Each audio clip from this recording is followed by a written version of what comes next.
In covering the life of Napoleon and European history more broadly at the beginning of the 19th century, we've encountered no shortage of battles, generals, soldiers, or armies. And that's meant I've blasted you with all sorts of martial terms. There's been canister shot here, brigades and battalions there, gendarmes, grenadiers and grenzes, divisions, brigades, corps, cavalry squares, flying columns and forced marches. Many of you are familiar with what these terms mean, but a good number too don't have that sort of clarity. So the aim of this series is twofold. Firstly, it's to give a solid grounding in the armies of the early 19th century for those who want it, and thereby make the military terminology intelligible. Secondly, it's to give all you old heads more of what you want. More details, more descriptions, and generally a lot more information about the functions and operations of the armies we discuss. So where to begin? Well, there's no better place than with the French army. In separate episodes, we'll cover its organisation and leadership, the infantry, the cavalry, the artillery, auxiliaries, and then tactics and strategy. This basic scaffolding, organisation, units, then operations, will be applied in episodes dedicated to the armies of Prussia, Britain, Russia, Austria, and Spain. Another episode or two will then do the same for France's client states in Holland, Italy, Naples, Poland, and Westphalia. Most of these episodes will be pretty long, so only listen to what you want to listen to or what you feel is most relevant. I'll refrain from much in the way of conclusions or analysis, as these are intended to be primarily informational episodes. And as ever, graphics and images will accompany what I say. So with all that, let's begin. In the annals of military history, few armies are held in higher regard than the Grande Armée, the army of the French Empire. Springing from the nucleus of a cobbled-together army forged in a climate of revolution and invasion, La Grande Armée would emerge as a highly experienced, well-organised and competently led fighting force. Commanded by Napoleon and his skilled generals and marshals, La Grande Armée would at first crush the armies of the coalitions arrayed against France, then go on to establish the Empire's martial dominion over the continent, until ultimately collapsing in the colossal conflict to defend that empire. In our look at the life of Napoleon, we've reached mid-1807, arguably the high watermark not only of La Grande Armée, but the empire as a whole. In that time, we've seen some of La Grande Armée's most spectacular victories, and in that sense we've answered the question of what La Grande Armée could do, but not how it could do it. The answer to this question of how takes us back to the French Revolution. Napoleon inherited a French army that was forged in the emergency days of late 1792, of La Patrie en danger, when Paris itself looked set to be overrun by the invading Austrians and Prussians. The great organiser of victory, Lazare Carnot, acting as the Committee of Public Safety's de facto Minister of War, forged a French national army by melding the volunteer revolutionary army onto the backbone of the old royal army. This fusion of experience and enthusiasm was a potent combination, proving to be more than a match for the arrayed armies of Austria, Prussia, Britain, Sardinia-Piedmont, and Spain. With crisis averted, the French Revolutionary Army began to solidify, but always under wartime conditions. The Committee of Public Safety and then Post-Thermidorian Directory were afforded no breathing room to reorganise or properly reform, leaving foundational issues baked into the cake. Having contended with these issues firsthand, Napoleon had, as early as 1796, been crafting reforms to the French military system. Upon his being made consul, he had a free hand to implement top-to-bottom changes. Napoleon's main intention was to suborn civilian authority to military authority, and then suborn military authority to himself. He started at the very top with the Ministry of War. Lazare Carnot was replaced as Minister of War with Louis-Alexandre Berthier, Napoleon's chief of staff from the campaigns in Italy. Like most of the French ministries, the Ministry of War operated out of the Tuileries Palace in Paris. Under the consulate's constitution of Year 8, it technically took its orders from the civilian government of the Senate and Council of State. They exerted zero control, however, maintaining only a Council of War made of select members of the Council of State for appearance sake. In effect, the Ministry of War was fully independent, and given precedence for funding and resources by Napoleon, occupying over 50% of the state budget from 1800 to 1814. When Berthier took his post in 1800, the Ministry of War consisted of a staff of 500 civil servants, most of whom were civilians. This changed in 1802 as Berthier delegated all of the administrative functions of the ministry that could be accomplished by civilians to a separate ministry, the Ministry of War Administration, in French, l'administration de la guerre. The idea was to streamline functions. The Ministry of War focused on the why France's wars would be fought, while the Ministry of War administration furnished the what of what those wars would be fought with. Duties for the Ministry of War administration were allotted to 3 separate commissions that covered provisioning, recruitment and training, and military hospitals. Officially, the Gendarmerie and the Service de Santé, the Army's medical service, as well as dozens of minor military commissions and commissioners, were also subordinate to the Ministry of War administration. They also had control of the Army of the Interior, but we'll get into what that means later. The first Director General of the administration was Jean-François Dujean, an engineer and Général de Division. In 1809, he was succeeded by Losset de Cessac, who was in turn replaced by Pierre Darroux from 1813 to 1815. With the administrative duties of the army sorted, the Ministry of War could focus exclusively on operational and strategic concerns. This division of labour had another benefit. It meant Berthier could remain Minister of War and Napoleon's Chief of Staff without compromising his functions in other respect. Mostly, the Ministry of War now drew war plans, army deployments for campaigns, and mobilisation timetables. Several smaller specialist branches provided details. This included the famous Topographic Bureau, led by Barclay d'Albe, which drew up campaign maps and war plans. As the size of the Grande Armée increased with the scope of Napoleon's wars, the Ministry of War grew as well to around 1,500 full-time employees. Berthier remained Minister of War until 1806, after which he was replaced by Guillaume Clark, who served until 1813. Pierre Darroux then took the job, combining the portfolios of Minister of War and Director General. During the 100 Days, Louis-Nicolas Davout served as Minister of War. Though the Ministry of War was in charge of planning and preparing for war, it was not their job to execute these plans. The how was left up to the army itself, which was its own institution as we've seen, not subordinate to the ministry.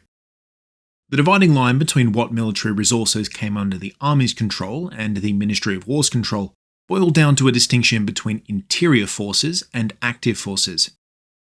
Interior forces were all those troops not actively on campaign and which were stationed in France. In times of peace, that could mean literally the entire French military, but since France was at war continuously from 1804 onwards, the Army of the Interior refers to a more specific establishment.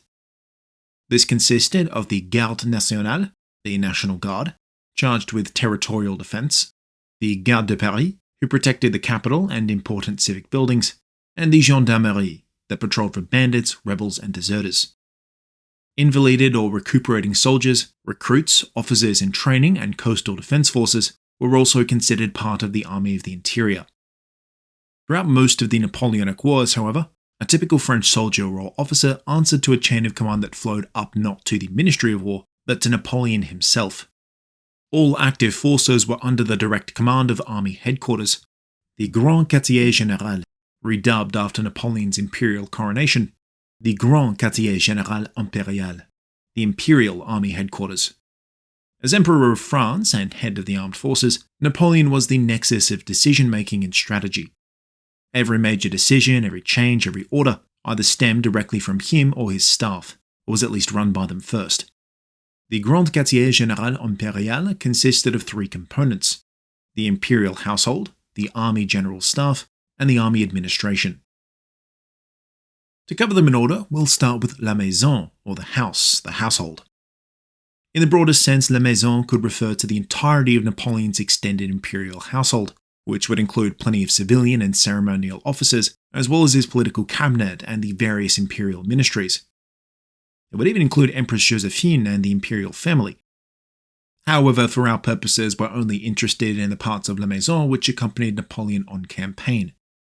To carry out military functions, Napoleon relied upon his aides-de-camp, a small collection of hand-picked generals in whom the emperor saw great promise. Each was a subject matter in their own given field. Anne Jean-Marie Savary, a former chef d'escadron of hussars, presided over military intelligence and reconnaissance. Jean-Léonard Lemarrois specialized in logistics, provisioning, and organization. The young Henri Gratien Bertrand had no great combat experience, but was a diligent administrator and organizer. Jean Rapp was the opposite, a brave, battle-scarred cavalryman of the Chasseurs à Cheval. Georges Mouton filled a similar role to Rapp, being renowned as a courageous, hard-fighting officer who'd risen through the ranks on sheer merit. Jacques Lauriston caught Napoleon's eye as a colonel of artillery, and later showed a keen talent for diplomacy and statecraft. A late addition, Antoine Drouot, joined Napoleon's staff in 1813 as an artillery specialist. Assignments for the aides-de-camp varied widely and suited their talents. Jean Rapp commanded ad hoc forces at Austerlitz, Jena, Aspen-Essling, Borodino, and Berezina. Lauriston liaised between Paris and London during the Treaty of Amiens. Le Marois unscarfed French supply lines during the Polish campaign of 1806 and 1807. To perform these duties, each of the aides-de-camp had their own aide-de-camp, usually 3 or 4 officers whom Napoleon encouraged them to handpick. In a pinch, Napoleon would call upon these petites aides-de-camp when their senior member was on assignment. But since by necessity the aides could often be away from Napoleon, he needed a permanent on-call staff that would never leave his sight. These were the officiers d'ordonnance, orderly officers or junior staff. Though established in 1800 with 12 permanent posts, the names and faces of the officiers d'ordonnance varied drastically throughout Napoleon's campaigns. Polish, Italian, German, and Dutch officers could also serve here. Duties for the officiers d'ordonnance included relaying orders, dispatching and writing reports, impromptu inspections, and generally serving as Napoleon's eyes and ears among the army. The third component of the imperial maison was Napoleon's personal cabinet, his cabinet. The cabinet was mostly an advisory body that performed strictly non-military duties, considered essential whilst on campaign. Claude de Roch and Henri Clark occupied ill-defined positions in Napoleon's inner circle, but largely within the purview of the cabinet. Their jobs were a cross between aides-de-camp and personal secretaries, being called upon to perform specific personal jobs for Napoleon, like run errands, deliver verbal messages, and see to personal affairs. Armée Augustin Conductor was an officer, but ably fulfilled the role of a political advisor. With his finger on the pulse of Paris politics, Conductor could keep Napoleon apprised of goings-on and keep the imperial ministries running smoothly in the emperor's absence. The Secrétariat d'État acted like a switchboard for all imperial correspondence. On campaign, this meant taking down dictation for Napoleon's letters and orders, filing away reports and information in the archives, and processing the hundreds of pieces of correspondence that crossed Napoleon's desk daily. A childhood friend, Louis Bourrienne, served as Napoleon's personal secretary from 1796 to 1802, until being dismissed for financial impropriety. Claude Meneval and then Agathon Fin succeeded Bourrienne. Fin tended to manage the imperial archives, while Meneval handled the itinerary and daily correspondence. Overall management of the Secrétariat d'État was left to the Secretary of State, Bernard Marie, a seasoned politician. There were few men whom Napoleon trusted or favoured more than Marais, who joined Berthier as one of the few men it was understood spoke on Napoleon's behalf. Speaking of Berthier, his official position on campaign was Général-Major, Chief of the Grand État-Major Général, the Army General Staff. The Army General Staff's role was to conduct the operations of La Grande Armée. There were 4 divisions, each under the command of an Adjutant Général.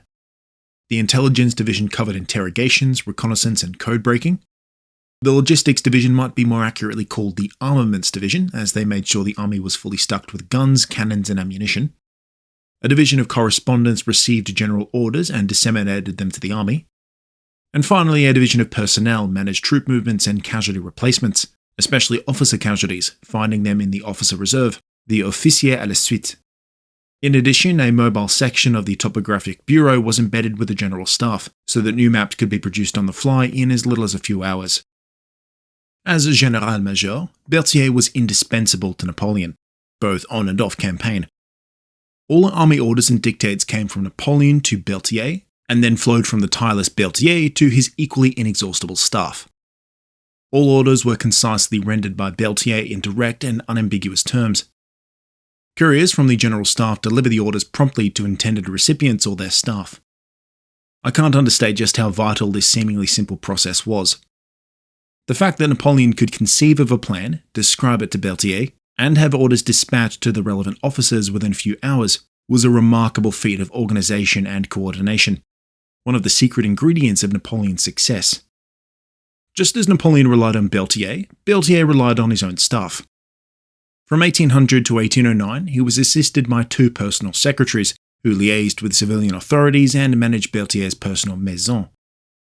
A personal aide, Premier Aide-Major Général Antoine-François Andréossy assisted more directly with drafting and copying orders. Mathieu Dumas served officially as Marshal Général des Logis, in charge of the logistics division. But as needed, he would also serve as Berthier's deputy, performing administrative functions. This system was formalised after 1809 as Berthier rolled his personal secretary and deputy into one role, granting the position to François Montyon. Montyon took like moss to being the deputy chief of staff, capable of fulfilling more mundane administrative functions, stepping in for Berthier as needed, and generally keeping the day-to-day running of the general staff as smooth as possible. All I've laid out describes the État-Major Particulier, or the core of the general staff, under Berthier's direct command. It was highly efficient and reliable, a model that is still emulated to this day. Given that this was a novel institution though, the general staff was something of a domain unto itself, which Berthier was allowed to run entirely as he saw fit. This led to some peculiar idiosyncrasies being imparted onto the service, as often noted by liaison officers unused to such regimentation. For instance, all work had to be conducted in silence so total, even Napoleon dared not interrupt. A strict uniform code also had to be observed. At a glance, and without leaving his desk, Berthier wanted to be able to spot the distinctive scarlet trousers, red shako, and gold lace of one of his staff. Though on duty, the officers of the general staff were universally lauded as professional, punctual, and precise. Off the clock, the younger officers especially had a reputation for duelling and misadventure.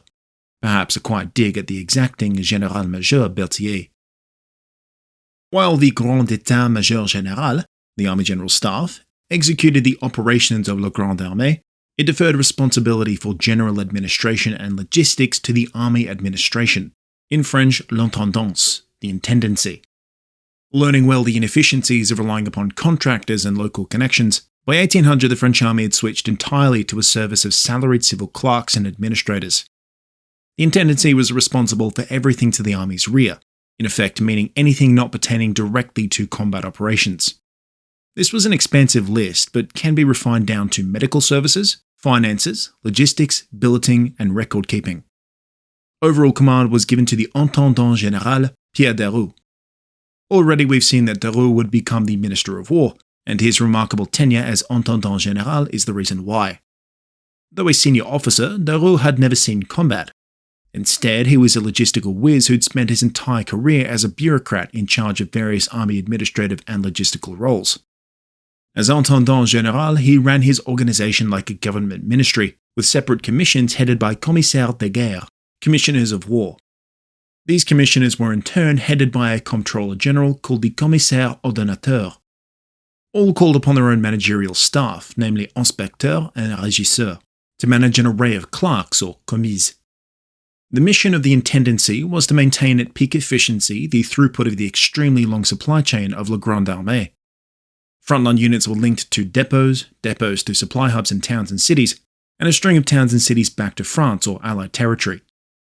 Added into the mix were hundreds of hospitals, forts and barracks in the rear line that directly supported La Grande Armée's operations. As for what supply was needed, this included everything you'd imagine. Boots, bandages, grain, winter coats, uniforms, saddles, tents, fabric, iron, the full panoply of war. The work of the intendancy was not sexy, and you won't hear songs sung about their achievements, but in the background of every campaign of La Grande Armée during the Napoleonic Wars, there was another army of commis, inspecteurs, and ordonnateurs who did their best to ensure that the fighting troops went on campaign fed, clothed, and armed. The intendancy's logistical role naturally made them an ideal base for cracking down on legacy corruption and graft. From 1800 to 1804, they made a valiant effort to quash instances of embezzlement, ghost regiments, and theft. But the growing size of La Grande Armée made this an uphill battle. Napoleon determined to crack the whip on any corruption that jeopardized operations. Formed was a separate organization, the Inspecteur au Revue, that was staffed by a hand-picked commissaire from the intendancy. Linked into the regular chain of military justice, the Inspecteur, as the name suggests, conducted spot audits on the records and paperwork for army units. Commanders might have resented these inspections, but the results spoke well for the dedicated and incorruptible inspectors. With La Grande Armée encamped on the Channel coast in 1804, preparing for the invasion of Britain, hundreds of corrupt officers were revealed by audits that returned nearly 50,000 falsified reports. Thereafter, Napoleon unleashed the inspecteur whenever graft became a problem. A small inner circle of inspecteurs investigated high-level corruptions, exposing corrupt officers who were then punished through courts martial. So that covers the three components of the Grand Quartier Général, as they were laid out in principle. But of course, theory rarely plays out so neatly in practice. Much of the headquarters' day-to-day operations were the product of long-standing routine imposed by Napoleon and Berthier. By 1805, and La Grande Armée's baptism of fire during the Ulm campaign, the Grand Quartier Général was a well-oiled machine. It might be instructive then to look at how things worked on a typical campaign. To open, La Grande Armée would of course begin its offensive with the headquarters already pre-located to the rear. As the campaign progressed, Napoleon and Berthier would endeavour to stay just behind the line of contact. They took only the most essential members of their respective maison and general staff, forming a lean forward echelon, le Petit Quartier Général. So select was this group, it generally numbered only 20 or so individuals, including the Emperor and his Chief of Staff. Speed was of the essence, so the Petit Quartier Général travelled light and fast, making good use of dozens of spare horses always brought along exactly for these situations. At a central position behind the line of contact, usually a town, city or village with a decent road network, the Petit Quartier Général would establish an ad hoc base. Then the rear echelon of the Grand Quartier Général would rumble up to the front in the wake of the advance. This was inevitably a slow process. The baggage train comprised 60 or 70 wagons laden with everything the headquarters needed. The gendarmerie, commanded by a grand prévôt, provided security. Companies of the famous guides scouted ahead and behind. Eventually, the rear and forward echelon of the Grand Quartier Général would reunite, usually after the most intense period of operations was past. The Grand Quartier Général was a nocturnal creature. Work began in the afternoon, usually around dusk. Every corps was required to submit a comprehensive situation report by 10 p.m. at the latest. These états de situation had to be delivered by a staff officer of the relevant corps, who after their delivery remained at headquarters.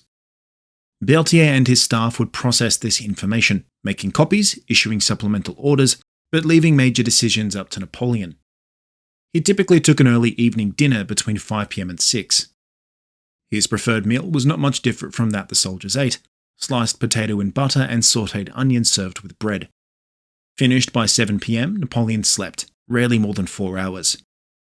Once awake, he would convene Berthier, the aide-de-camp, and any other relevant corps or general staff officers to discuss the situations of the corps. With a map strewn out across a table, or often as not on the floor of a campaign tent, the Emperor and his staff amended their plans, or formulated entirely new ones as the situation demanded. Though the final decision was Napoleon's, this was a collaborative process. If Napoleon had someone in the tent, it followed that he valued their input. A plan of action was formed from these midnight deliberations, which Napoleon then conveyed to his staff. The Emperor famously delivered his dictation in a stream of consciousness to his awaiting secretaries. To keep pace, all developed their own shorthand. Once Napoleon approved, these plans of action were transmitted to Berthier and his staff. Berthier, who was always part of the planning, and often as not took Napoleon's dictation personally, wasn't going in blind. But that didn't make his job much easier. He had to simultaneously translate dozens of pages of planning into executable orders for each corps. He also had to take into account the existing orders for each corps, make any amendments to previous orders, and do all of that whilst maintaining the intent of Napoleon's original instructions. Berthier leaned on his staff, just as Napoleon leaned on him. Each of his aides worked around the clock. Especially complex orders might be broken up into multiple parts or double-checked by subject matter experts. What emerged by about 3 a.m. was the Order of the Day, a relatively simple, easy-to-digest series of instructions for each corps commander. Berthier and Napoleon supplied the "here's what you need to do," while it was largely left up to the corps commanders to work out the "and here's how you do it." The Order of the Day was copied 3 times at least. 1 for official records, and 2 for the corps. 2 were sent off so that if any mishaps occurred, there was at least 1 backup. It also doubled as a security measure, as an authentic order had at least 1 duplicate. Though in practice, even until the last possible minute, final instructions could be etched into the margins. The original corps officer, the one who would deliver the situation report the night before, was usually the one to take the order of the day back to his corps, the process to repeat each day for the duration of the campaign. What I've described covers a typical campaign for La Grande Armée, though of course varied conditions imposed varied changes. For instance, during the Thuringia campaign, with the fog of war enshrouding Prussian dispositions, Napoleon doubled the pace of situation reports, demanding 2 per corps per day. Then, when in 1809 France was at war on 2 fronts concurrently, in Spain and Austria, Napoleon instituted a satellite Quartier Général Volant, a flying or mobile headquarters. It functioned identically to the main thing, and allowed Napoleon to exercise command and control over every campaign, no matter the distance. When Napoleon was issuing orders and drawing up plans for a campaign, the primary operational unit through which these directives were to be conducted was an army corps. The Corps d'Armée system was a major evolution in the way French armies were organised and deployed. Napoleon often gets the credit for originating the idea, but it's not so. Like all officers of his generation, he'd encountered arguments for and against the idea of reforming divisions into more self-sufficient units which could then form the basis of whole armies. Napoleon saw the merit of these theories during his Italian campaign, where separate infantry, cavalry and artillery divisions could fight well enough on their own, but had major issues with interoperability. Every combat arm, infantry, cavalry and artillery, had its own strengths and weaknesses. Generally, this gets shorthanded as a rocks-paper-scissors dynamic. Cavalry beats artillery, artillery beats infantry, infantry beats cavalry. Napoleon didn't view the combat arms in such comparative terms or as their own separate forces. Instead, he viewed each arm as being part of a whole. When employed synergistically as a combined arms force, they had immense combat potential, especially on the offensive. By turning away from divisions, Napoleon felt he could unlock French military potential. After the coup of Brumaire and his becoming first consul, Napoleon didn't hesitate in implementing these reforms. Gone were Carnot's 13 field armies composed of distinct divisions.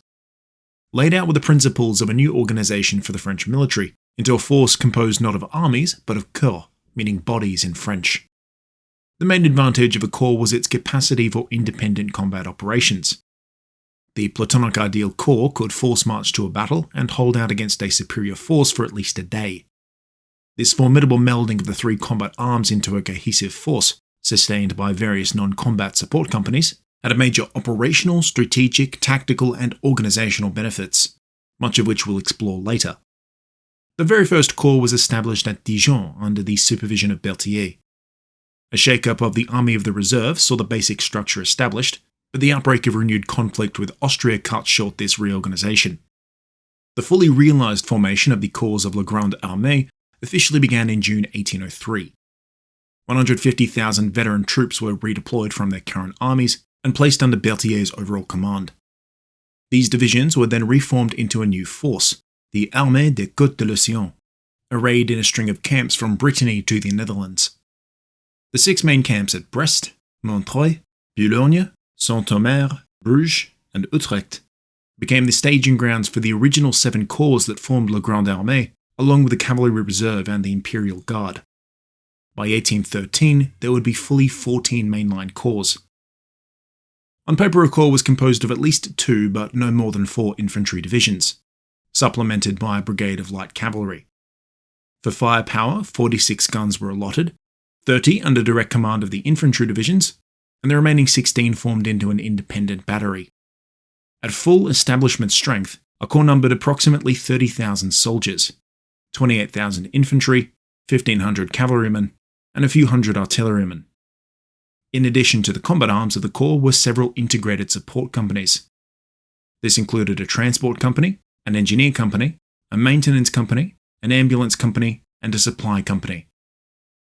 Command of a corps was vested in their own headquarters, which resembled a stripped-down version of the Grand Quartier Général. An overall command was always a Général de Division, elevated from command of a single division to an entire corps. Corps commanders had their own personal staff, usually 6 personnel aide under the direction of an aide-seigneur, or a senior aide. A Général de Brigade served as the chef d'état, the chief of staff, and had their own personal staff. A commissaire ordonnateur, helped by 2 commissaires ordinaires, handled general administration with an emphasis on logistics. To serve as the aide de camp for the corps commanders was a selection of sub-commanders called in corps jargon adjutant commandant. There were at least 4 per corps, each a subject matter expert. There was an artillery commander, an engineer commander, a cavalry commander, and an infantry commander. The exact jurisdictions and purviews of these positions was looser than these strict definitions imply, and it wasn't uncommon for multiple roles to overlap or simply be vested in the same officer. A commander of artillery commonly took charge of the engineers, for example. One of the adjutants commandants was selected to be the sous-chef, 2IC to the corps commander. In practice, though, the aide-seigneur, or the chef d'état, had better claim to speak for the corps commander. Below the sub-commanders was a category of sub-subcommanders, the adjoint capitaine. They acted as assistants to the adjutant commandant, and in a pinch could take their positions. Offset from the operational command of the corps was a prévôt martial, who commanded the corps gendarmerie, as well as various civilian and military officials who handled supply, pay, the baggage train, postal services, and medical care. The most important of this batch was an inspecteur of the inspecteur au revue, who was on permanent assignment with each corps. To accomplish their objectives, the corps relied on their own divisions of infantry, cavalry, and artillery, each with a quartier général of their own. To avoid confusion, Berthier maintained the nomenclature of each division, but did reorganize their quartier général to model those of the corps level HQ. A division of any type was led by a général de division, answerable directly to the corps commander. Each général de division had at least 3 aides de camp. These could be captains or lieutenants, basically whoever caught the general's eye, or was placed on his staff as a favour. But at least one was a senior officer at the rank of chef de bataillon. An adjutant commandant served as the chief of staff, usually at the rank of major or colonel. Duties at the divisional level were both operational and administrative, making the lack of secretaries notable. A sous-inspecteur, subordinate to the corps-level inspecteur, might be found down here, but they were the only official civilian employee. Some of the better-off generals forked out for a few civilian secretaries, but most were either too stingy or too cash-strapped, thus heaping administrative work on the aide de camp. This had the happy side effect of inducting French junior officers rapidly into the arcanum of military bureaucracy. Foreign attachés and observers could also be found at the divisional level. Divisions were composed of regiments, the exact composition I'll detail later. As a battlefield expedient, divisions were sometimes paired up into a brigade. Purely for operational purposes, a brigade was commanded by a général de brigade, in turn assisted by a single aide de camp. Other officers from the regimental level might be called in to assist in the running of a brigade, serving especially as couriers. So that's La Grande Armée from corps to divisional and brigade level, as it was meant to be on paper, but in reality things rarely panned out like that. From campaign to campaign, and from 1805 to 1815, the organisation of the corps, divisions and brigades fluctuated. Corps specifically were often reinforced with additional infantry divisions, or swapped out a cavalry brigade for a much larger cavalry division. Foreign regiments were used extensively, as in the case of Auguste Marmont's 2nd Corps, which was slated for garrisoning duties. 10th Corps, under François Lefebvre, was formed to subdue forts and so made use of a formidable siege artillery park of 18 and 24-pounder guns. All corps received a manpower bump as divisions increased in size as infantry and artillery regiments gained more and more companies. Shortages of officers as casualties mounted after 1809 also forced the headquarters to tighten their belts and reduce the number of aides and adjutants. To give a bit of a baseline though, we'll have a look at the organisation of the 3rd Corps under Louis-Nicolas Davout as it was in October of 1805, on the eve of the Ulm campaign. We'll start with the big guns. The Corps' artillery division was commanded by Jean-Claude Charbonnel and composed of 2 artillery regiments, the 7th Line Artillery Regiment and the 5th Horse Artillery Regiment. The line artillery, consisting of 8-pounders, was organised into 5 batteries totalling 14 guns. The horse artillery numbered 2 batteries of 6 4-pounders. Supporting the artillery division were 3 battalions of line infantry there to protect the batteries, and 3 companies of engineers. For scouting and screening, 3rd Corps called upon a cavalry brigade consisting of 2 regiments, the 1st Chasseurs à Cheval Regiment and the 7th Hussar Regiment. The backbone of 3rd Corps was composed of 4 infantry divisions. 1st Division was commanded by Baptiste Bisson, 2nd Division by Louis Friant, 3rd Division by Charles Gudin, and the 4th Division by Etienne-Nicolas. 1st Division was the most heavily reinforced, being as it was intended to form the centre of the line during battle. It consisted of 1st Brigade, composed of the 17th and 30th Line Regiments, and 2nd Brigade, composed of the 51st and 61st Line Regiments. Attached was the 2nd Chasseurs à Cheval Regiment and a company of engineers.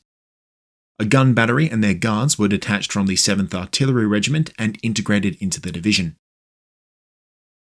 Friant's 2nd Infantry Division and Gudin's 3rd Infantry Division were both standard size, smaller than Bisson's, intended to form at the 1st Division's flanks.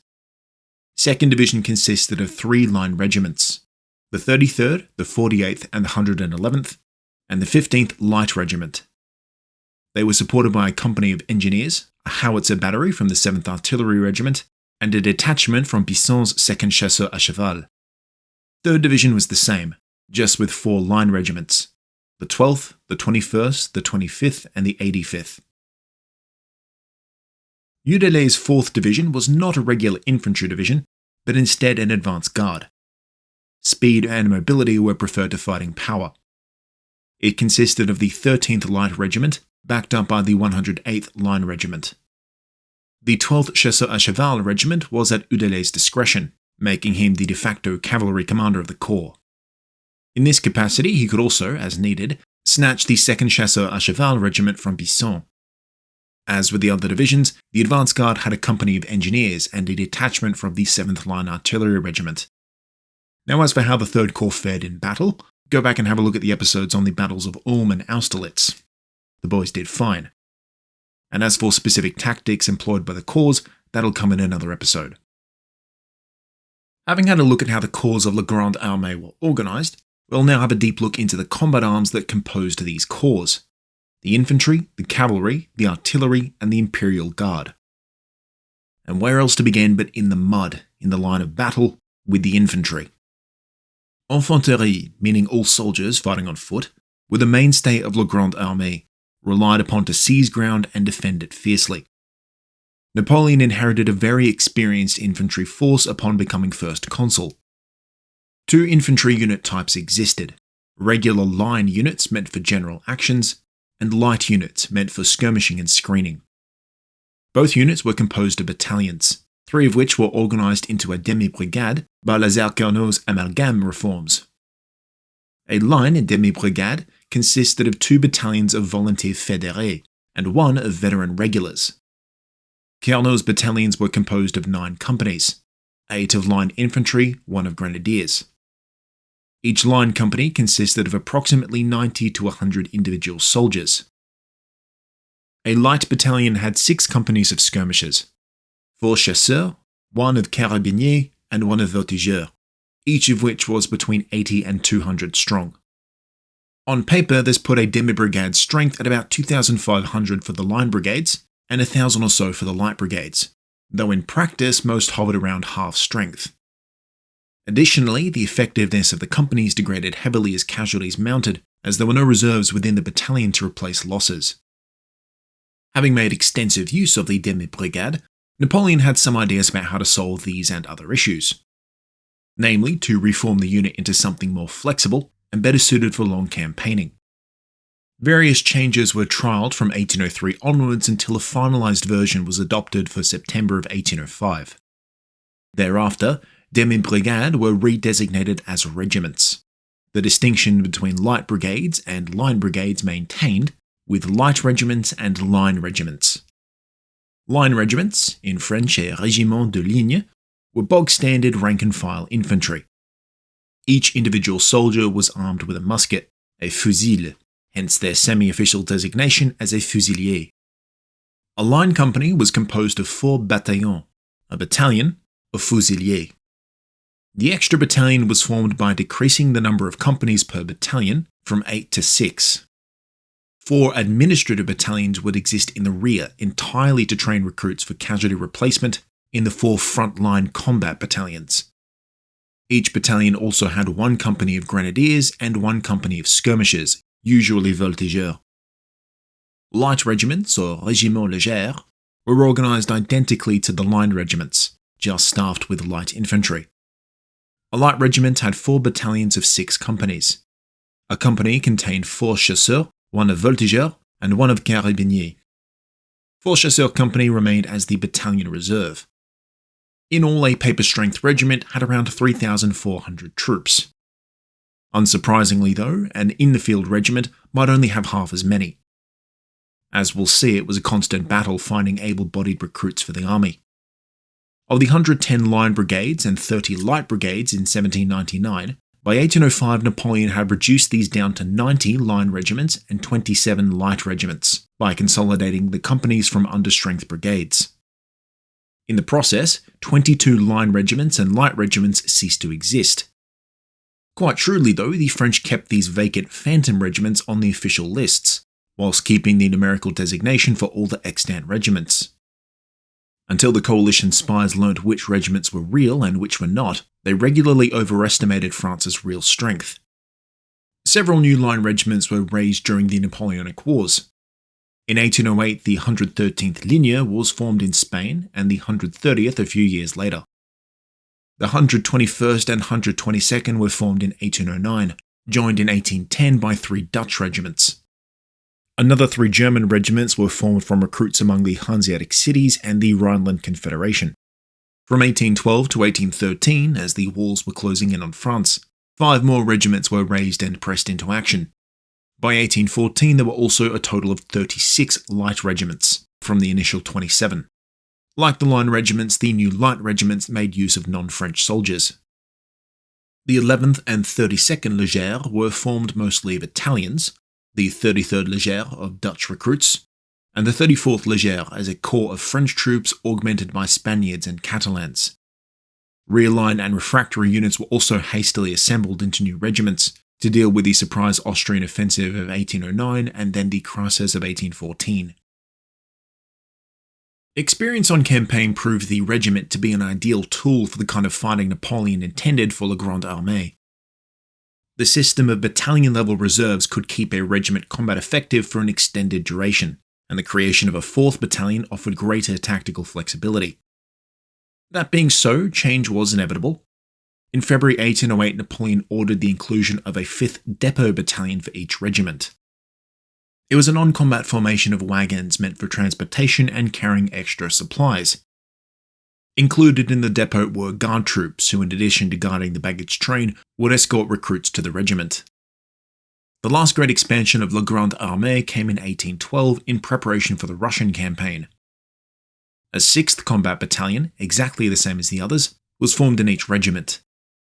But with the exception of Davout's 3rd Corps, only a handful of regiments were changed in time, and most maintained the 1808 standard of 5 battalions to a regiment until 1815. It was perhaps a blessing in disguise, because as Napoleon increased the number of battalions, he also increased the size of the companies, from around 100 men to 140. This had the effect of increasing the raw combat power of the regiments, but reduced the ratio of officers to soldiers. When in 1813 Napoleon revised the organisation of the regiments, he reduced the size of companies back down to 60, forming the extra men into 2 extra companies per battalion. But as with the 1812 reform, little of this new program was ever implemented. Organisationally, the regimental hierarchy remained largely unaffected by reform. Regiments were commanded in all cases by a colonel, a colonel. Second in charge was a major, a major. In turn, a major was aided by an adjutant-major at the rank of capitaine, captain, who led a 5-strong team of adjutants sous-officiers, meaning something like assistant sub-officers. Each regiment had a quartermaster or ordonnateur, also at the rank of capitaine, a paymaster or a payeur, and a wagon master at the rank of sergeant, sergeant. The division of labour within a regiment ideally saw a colonel focus on operations and correspondence, while leaving administration and logistics in the capable hands of the major. After the 1808 reorganisation, a major en second was added on a permanent basis to all regiments, the idea being that one could always handle the depot while the other helped the colonel directly. Logistical duties were shared with the ever put-upon ordonnateur, without question the most thankless but essential role in the regiment. The regimental band was composed of a percussion and brass section, helping to keep timing during a march, or belting out quick orders over the din of battle. In addition, the regiment also had a regimental aid station and several full-time maintainers. We'll have a look at the artificier and the médecin in their own chapter later on. The integration of artillery into a regiment proved to be a hot-button issue. Napoleon was staunchly opposed to the practice, which had been common for revolutionary and royalist French armies. Cannons, he believed, were more effective when employed at the discretion of the division. It wasn't until 1809 and Austria's surprise declaration of war that Napoleon reversed course. The original experienced corps of Grande Armée had been whittled down by losses or dispersed over multiple fronts, leading to a very high proportion of raw recruits among frontline regiments. Thousands of light cannons, mostly 2 and 4 pounders captured from Austria in 1805 and Prussia in 1806, were distributed as a remedy. Though a boon for morale, the effectiveness of the cannons was negligible. Most were too slow to match pace with the regiment and so rarely saw action. And even when they did, the firepower was paltry compared to the long guns of the divisional batteries. The brief experiment with light guns ended in 1810. Napoleon tried again in 1811 with a smaller designated company of 4-pounders per regiment. This time the proposal faced resistance from the regiments themselves, who didn't have the resources, and especially the spare wagons and horses, to supply a whole extra company. Despite these objections, when the Grande Armée marched east in 1812, the regiments had their light guns in tow. But as soon as the Great Retreat began, the first bits of equipment ditched worthy regimental guns, freeing up their wagons and horses. Napoleon didn't revisit the question after 1812. It was far from his biggest concern. All this chopping and changing to the regiment never extended down to the battalion level. A battalion was commanded, in all cases, by a colonel who served as chef de bataillon. The personal staff consisted of a lieutenant, who served as an adjutant-major, in charge of administration and correspondence, and a sergeant, who served as adjutant sous-officier. Of all the people a typical fusilier wouldn't want to piss off, it was the adjutant sous-officier, effectively a battalion senior NCO. The French were fortunate to have generally excellent NCOs, right down to the company level. But the adjutant sous-officier were especially notable for their competency. Their duties ranged from meting out punishment to posting sentries and disseminating orders, essentially all the work vital for good order and smooth running of the battalion. In fact, to keep order, an adjutant sous-officier selected a few soldiers to act as prévôts.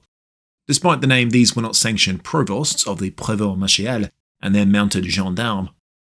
Prévôts were instead a few soldiers who took it upon themselves to grass on and monitor their fellows. One particular nuisance posed by the prévôt was their habit of spilling the beans about who had the best loot squirreled away, all for a share of the confiscated contraband, of course. Unsurprisingly then, the prévôts were despised. Hierarchy like this was a simple fact of life. The vagaries of army politics likewise immutable. But that didn't mean that each regiment of La Grande Armée was a carbon copy of the next. Cohesion, morale, discipline, and the general tenor of life under the colours varied widely as a product of what we might call regimental élan, its fighting spirit. Élan could be grown only one way: battlefield performance. Regiments that fought well, and especially those who caught the Emperor's eye, took pride in their prowess. Generally the best regiments in La Grande Armée were those of the original crop from 1805, though several foreign regiments or newly raised regiments earned superb reputations. The regiment's colonel set the tone, as no decent regiment would long remain effective under the thumb of an incompetent or openly corrupt leader, as his influence would percolate down to the rest of the regiment's officers. Attentive and personally brave officers earned the respect of the rank and file, especially if they were willing to overlook a few minor infractions.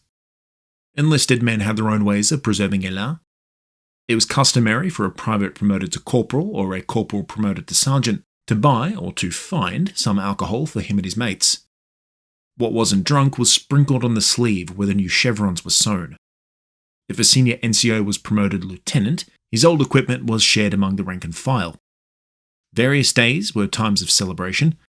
August 15th, Napoleon's birthday, was a national celebration regiments commemorated with a roaring party, games and prizes.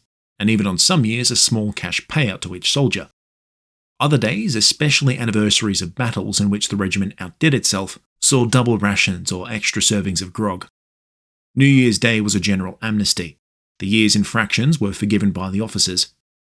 In recognition, the enlisted men shared a toast to their NCOs, and then as a group the rank and file went to their lieutenants. The group grew until eventually a spontaneous procession appeared before the colonel to offer their gratitude. With a wink and a nod, the rest of the day might be spent off duty in town or drinking the night away in camp. Indeed, if there was any excuse to drink, French troops would find it. Extended periods out of action were often deleterious to Élan for this exact reason. To keep morale high and the men distracted, regiments often engaged in performative rivalries, trying to one-up each other. Given enough provocation and enough brandy, the performative aspect was often forgotten, and pretty soon the gendarmes were breaking up alcohol-fueled brawls. Each regiment might have a single soldier who was elevated to the role of a kind of regimental champion. This was the maître d'armes, or the master of arms. He would be chosen by popular acclaim from among the battalions. British troops liked to box, Spanish troops clashed with knives, French troops preferred dueling with swords. Regimental duels helped the men let off some steam, often, but not always, stopping feuds short of something deadly. At the heart of each regiment were its regimental colours, a long-standing tradition in French service. Each royal regiment had borne its own flag, followed by the demi-brigades of the Revolution, who flew their own drapeau d'ordonnance. In 1791, the National Convention had tried to standardise the drapeau with stipulations that they must feature the blue, white and red of the nation, as well as the number of the brigade. What followed was a blinding array of weird and wonderful flag designs that only loosely adhered to regulation. Eventually, a semi-standard design did develop, a French tricolour emblazoned with golden lettering. When Napoleon assumed the consulship in 1800, he determined that brigades had to have their flags updated to a common standard of his own devising. The new regulations were laid out in 1804 as the extant brigades were converted into regiments. Each battalion of the regiment would have its own colours based on a common pattern. Specified was that the flag had to be 81 centimetres squared, made of double-sided oiled silk and wreathed in golden braid. The design changed from the tricolour to red and blue triangles, set at each corner centred around a central white lozenge. The regiment's establishment number, ensconced in golden wreath, sat in each triangle. On one side of the flag, within the white lozenge, was emblazoned the regiment's oath of fealty to Napoleon. So, for instance, with the 3rd Regiment of the line, it went, L'Empereur des Français au 3e Régiment d'Infanterie de Ligne. On the other side of the flag, Valeur et Discipline was stitched, the motto of La Grande Armée as a whole. Below this went the number of the battalion. Perched atop the staff for each battalion's colours was the vaunted imperial eagle. Consciously modelled on the Roman eagle, the French version was 20 centimetres tall and made of a bronze-gold alloy. It was an object of great reverence, intended to serve not only as the rallying point for a battalion, but a physical manifestation of service to the Emperor and to France. At a grand ceremony held on the Champ de Mars in Paris, the regiments paraded by Napoleon, while their officers mounted the steps of a grand throne to swear fealty. Their defunct revolutionary drapeaux were symbolically discarded, traded in for the new regimental colours and an imperial eagle, personally touched by the Emperor. Despite the grandeur of the ceremony, the eagles were not immediately popular. Officers resented having to guard so precious an object in battle, and the soldiers eyed the tacky-looking bird atop the staff with suspicion. Victory in the Ulm and Austerlitz campaigns banished any doubt as to the eagle's reputation, however. Thereafter it became the indispensable symbol of pride for La Grande Armée. It wasn't long before everybody was clamouring for their own. Napoleon acquiesced, allowing military schools, Tirailleurs Battalion, and the Italian army to adopt the eagle as their own. New regiments, however, would only be bestowed an eagle after their first battle, an honour earned in a baptism of fire. Popular though they were, the eagles proved to be troublesome.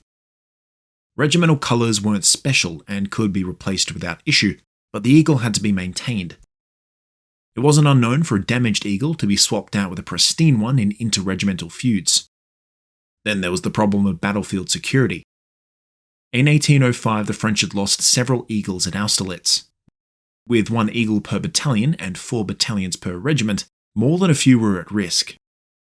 Fierce fighting inevitably followed when an eagle was exposed, and its single, porte-aigle, eagle-bearer, was overwhelmed. Light battalions were particularly vulnerable, as in dispersed order, a decisive cavalry raid or some intrepid grenadiers could cut their way through to seize the eagle. After 1806, Napoleon forbade light regiments from carrying their eagles into battle, not that many listened. In 1808, the problem of security was tackled for the line regiments by beefing up protection. The porte-aigle was to be a lieutenant backed by 2 bodyguards at the rank of sergeant. All were to be veterans of several campaigns chosen for bravery and valour.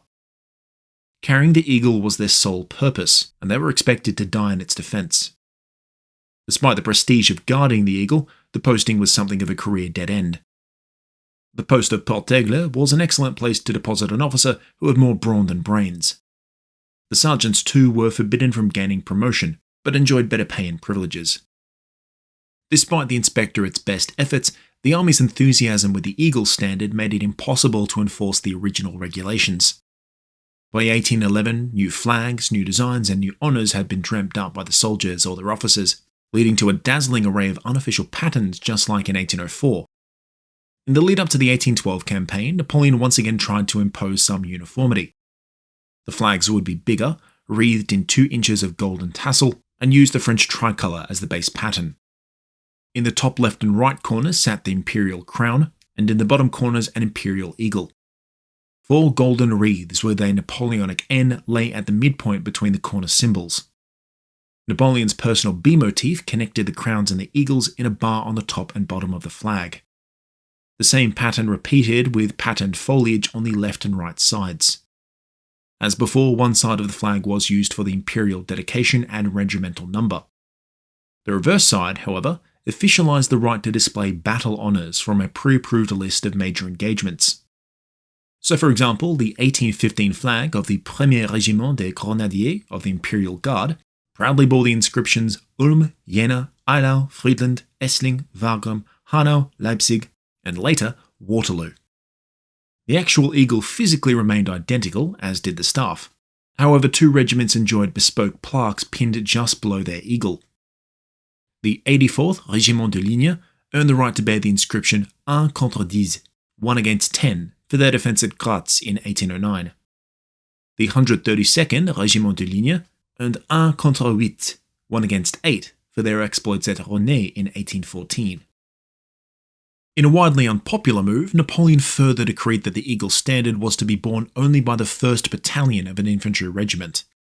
Engineer, gendarme, artillery and supply units with their own eagles could still have them, but were required to keep them in depot whilst on campaign. Battalions within a regiment were now required to fly a coloured fanion, white for the 2nd Battalion, red for the 3rd, blue for the 4th, green for the 5th, yellow for the 6th, and where applicable, violet and sky blue for the 7th and 8th respectively. Though Napoleon was adamant that the fanion should be purely functional, his regulations spurred exactly the flowering of creativity he opposed. Battalions risked his ire and customised their fanion with symbols, braiding, numbers and mottos. Emblems soon became linked to different units, a cornet associated with the light infantry, a bursting grenade with the grenadiers, crossed spades for the engineers. Cheekily multiple decorated fanions were flown, with one left bare so that technically the regulations were being adhered to. This flaunting of the rules indicates how unpopular the new regulations were. In the retreat through Central Europe in 1813, there were bigger worries than a few non-standard flags fluttering about, and so the familiar variety of custom or counterfeit flags and eagles re-emerged.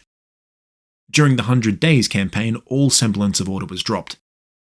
The 1812 pattern was the default, but be they from the original batch in 1804, dusted off and taken out of storage, or forged on a colonel's dime, every imaginable type of French eagle was borne aloft in the dying days of Napoleon's empire. The eagles accompanied La Grande Armée on every campaign, on every battlefield after 1804. Universally, they were revered. Many are the tales of a fanatical French defence of their eagle. Such examples, though interesting, are not unusual for armies of the time, all of which would defend their colours fiercely. Perhaps more telling in the case of La Grande Armée were the lengths to which the French and their allies would go to preserve their eagles in defeat.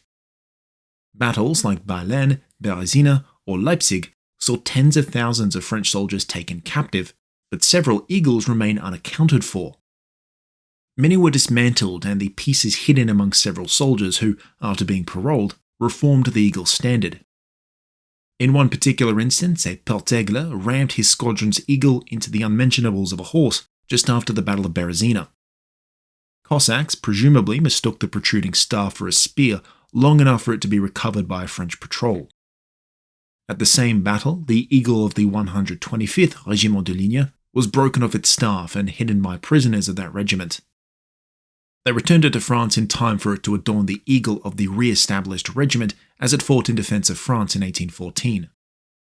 Foreign units likewise doggedly preserved their eagles. Most incredible is the story of the 9e Régiment d'Étrangers, formerly the Irish Legion. Ensnared in Walcheren Island by the coalition in 1809, the regiment preserved their eagle when 30 soldiers sought it out, pierced the British line, dived into the Schlecht River, and swam to safety. An eagle parted from its regiment only when it was annihilated or disbanded. In all other cases, so long as the eagle survived, so too did the regiment. And that does it for our look at the organisation and leadership of La Grande Armée. Next up, a comprehensive overview of the backbone of the French army, the infantry.